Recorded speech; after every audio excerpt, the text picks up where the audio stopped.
Hi అండి, అందరికీ నమస్తే. నేను మీ షాబా. ఈరోజు వీడియోలో చాలా టేస్టీగా ఉండే వడియాలు చక్కగా చేసి పెట్టుకోవచ్చు. చూడండి ఎంత బాగున్నాయో. 2 వడియాలు వేపుకుంటే చాలన్నమాట, అన్నం మొత్తం తినేయచ్చు. ఎలా చేయాలో కూడా చూపిస్తాను. మా ఛానల్ కొత్తగా చూసేస్తే సబ్స్క్రైబ్ చేయండి, ఒక లైక్ ఇవ్వండి. దానికి కావాల్సిన ఈ వీడియోలో చూసేద్దాము. ముందుగా మిక్సీ జార్ తీసుకుని అరకప్పు బొంబాయి రవ్వ, 1/4 కప్పు సగ్గుబియ్యం వేసుకోండి. ఇవి బాగా మెత్తగా పౌడర్ చేసుకోవాలన్నమాట. చూడండి, వీళ్ళంత మెత్తగా పౌడర్ చేసుకోవాలి. ఒక కొలత పెట్టుకోండి, దాన్ని బట్టి వేసుకుంటే సరిపోద్ది అనమాట. అదే గిన్నెతో ఒక గిన్నె ఫుల్ నీళ్ళు పోస్తున్నానండి. ఒకసారి బాగా కలిపేసుకుందాము దీన్ని. అంతా బాగా వాటర్లో కలిసేలాగా మొత్తం కలిపేసుకోవాలి. ఎక్కడ ఉండకూడదు అనమాట. చూడండి, గట్టిగా అయిపోయింది కదా. దీనిలోకి ఇంకో కప్పు నీళ్ళు పోస్తాను. ఈ పిండిలోకి 2 కప్పులు నీళ్ళు పోసాను. కొలత పెట్టుకోండి. ఇది కూడా బాగా ఒకసారి మళ్ళీ కలిపేసుకుని పక్కన పెట్టేసుకుందాము.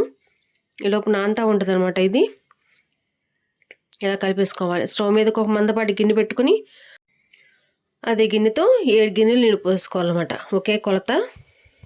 దీనిలో 7 పోసాము, జారు 2 పోసాము, మొత్తం 9 నీళ్ళు. ఈ నీళ్ళు కొంచెం బాగా మరిగిన తర్వాత మనం వేసుకున్న మిక్సీ ఉంది కదా, అప్పుడంతా కూడా బాగా కలిపేసుకుంటా దీనిలో పోసుకుని తిప్పుతూ ఉండాలి. తిప్పకుండా ఆగొద్దు, గట్ల కట్టేసిద్ది. తిప్పుతూనే ఉండాలండి. ముందు హైలో పెట్టేసుకోవచ్చు మంట, తర్వాత ఉడుకుతున్నప్పుడు మీడియంలో పెట్టేసుకోవచ్చు. త్వరగా ఉడికిపోయిద్దండి, చాలా ఫాస్ట్గా అయిపోయిద్ది. ఇలా తిప్పుతూనే ఉండాలన్నమాట. అడుగు అంటకుండా కలుపుతూ ఉండాలి. చూడండి, 2-3 నిమిషాలకి బాగా దగ్గరగా అయిపోయింది. ఇంత చెక్క అయిపోయింది చూసారా, ఇలా ఉడికిపోయింది అనమాట. బాగా దగ్గరగా అయిపోయిన తర్వాత చూడండి, ఒకసారి ఇలా పట్టుకొని చూస్తే జిగురుగా బాగా తగులుతుంది అనమాట. ఇలా వేసుకున్నాం అనుకోండి, వడియాలు మనకి విరిగిపోకుండా బాగా వస్తాయి. చూడండి, బాగా ఉడికిపోయింది. ఇంత చెక్కగా అయిపోవాలన్నమాట. బాగా మంట తగ్గించేసుకుని పెట్టుకోండి. ఇలాంటప్పుడు దీనిలోకి 1 స్పూన్ జీలకర్ర, సరిపడా ఉప్పు వేసుకోండి. ఉప్పు ఎక్కువ వేయపాకండి, వడియాలకు ఉప్పు తక్కువే పట్టుద్ది. ఇంకొప్పుడు కొత్తిమీర సన్న కట్ చేసుకోండి. దీనిలోకి చిల్లీ ఫ్లేక్స్, నేను పచ్చికారం ఏమి వేయట్లేదు, పచ్చిమిరపకాయలు మిక్సీ వేసి మిరపకాయలు ఇలా వేసానండి. ఇది బాగా కలిపేసేసుకొని ఇంకా మనం వేడి మీద పెట్టేసుకోవచ్చు వడియాలు. క్లాత్ అయితే అనుకోండి వేడి మీద పెట్టేసుకోండి. కవర్ అయితే కొంచెం చల్లారినాక కొంచెం పెట్టుకోండి అనమాట. క్లాత్ అయితే బాగా తడిపేసుకుని పిండుకోవాలి. గట్టిగా పిండేసేసి దానిలో పెట్టుకోవాలి. ఇంకా రెడీ అయిపోయింది. ఇంత చెక్క ఉండి సరిపోద్దండి. చూసారా, తడి క్లాత్ నేను చీర పెట్టాను, డబల్ వేసాను అన్నమాట. చీర మీద వేడి పెట్టేసుకోవచ్చు. పెద్ద గుంటగడ్డ తీసుకున్నాను, దాంతో 2 వేస్తాను అనమాట. అంతే, ఒకసారి 2 వడియాలు వేసుకోవచ్చు. ఇంత పెద్దగా వేసుకుని బాగా పలచగా చేయబాకండి. అలాగే ఒక్కసారి అలా తిప్పుకున్నాం అనుకోండి సరిపోద్ది అనమాట. పెద్ద వడియాలు అయిపోతాయి. ఇలా వేసేసుకుని ఒక రోజు అంతా ఎండబెట్టుకుని సరిపోద్దండి. ఈ ఎండ చాలా బాగా వస్తుంది కదా, ఒక రోజైతే సరిపోద్ది.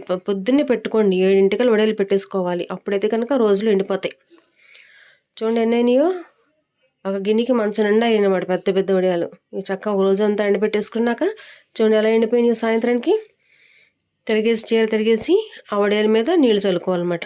నీళ్ళు చల్లుకుని 1 నిమిషం పట్టున్నాం అనుకోండి, చక్క నానుద్ది కదా, చక్క తీయంగానే వచ్చేస్తాయి. చల్లి వెంటనే తీస్తే రావండి, కొంచెం 1 నిమిషం ఆగితే నానుతుంది కదా. చీర నానాలి, ఆ వడియాలు కూడా నానాలి కదా కొంచెం. నేను కొంచెం మందపాటి చీర వేసుకోండి, లాగితే చిరిగిపోయి చీరలు వేసుకుంటే పాడైపోయింది. ఇలా ఒక్కసారి అటు ఇటు పట్టుకుని లాగాం అనుకోండి, చక్కగా తీసేసుకోవచ్చు అనమాట. నేను 2 పొరలు వేసాను కాబట్టి కొంచెం గట్టిగా ఉన్నాయి. ఇలాగా చూడండి ఎంత పెద్దగా ఉందో. ఇలా వేసుకున్నాం అనుకోండి మనకు చాలా చక్కగా ఏపు కూడా తక్కువే పడతాయి అనమాట. 2 వడియాలు సరిపోతాయి, పెద్ద అప్పుడు అలాగ అవుతున్నాయి. ఇలా లాగండి, క్రాస్ పట్టుకుని లాగారు అనుకోండి, కొంచెం ఇలా ఇచ్చుకుంటుంది, చక్క తీసేయచ్చు. ఇలా చూడండి, గట్టిగా లాగుతాం, ఇలా తిరగట్లేదు.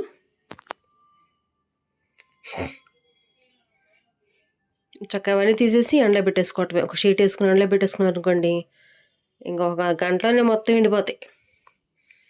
చక్కగా ఇలా ఎండబెట్టేసుకుని చక్కగా డబ్బాలో స్టోర్ చేసుకోవచ్చు. సంవత్సరం పాటు నిల్వ ఉంటాయి. చూడండి ఎన్ని అయినాయో. వేడి నూనెలో వేసుకున్నాం అనుకోండి, చక్కగా పొంగిపోతాయి. చక్కగా నంచుకు తినేయటమే. టైంపాస్ కూడా తినేయచ్చు, ఖాళీగా ఉన్నప్పుడు కూడా చక్కగా ఏపో తినేయచ్చు. అంత బాగుంటాయి అనమాట. నచ్చిందా? ఈ వీడియో నచ్చితే ఒక లైక్ ఇవ్వండి. మా ఛానల్ కొత్తగా చూసారు సబ్స్క్రైబ్ చేయండి. తెలిసిన వాళ్ళకు కూడా షేర్ చేయండి. పక్కన బెల్ని కూడా క్లిక్ చేయండి, మర్చిపోకండి. చూసారా, ఇలాగనమాట. ఎంత బాగుంటాయి. మా వీడియో నచ్చితే కనుక కామెంట్ చేయండి. ఓకే అండి, బాయ్.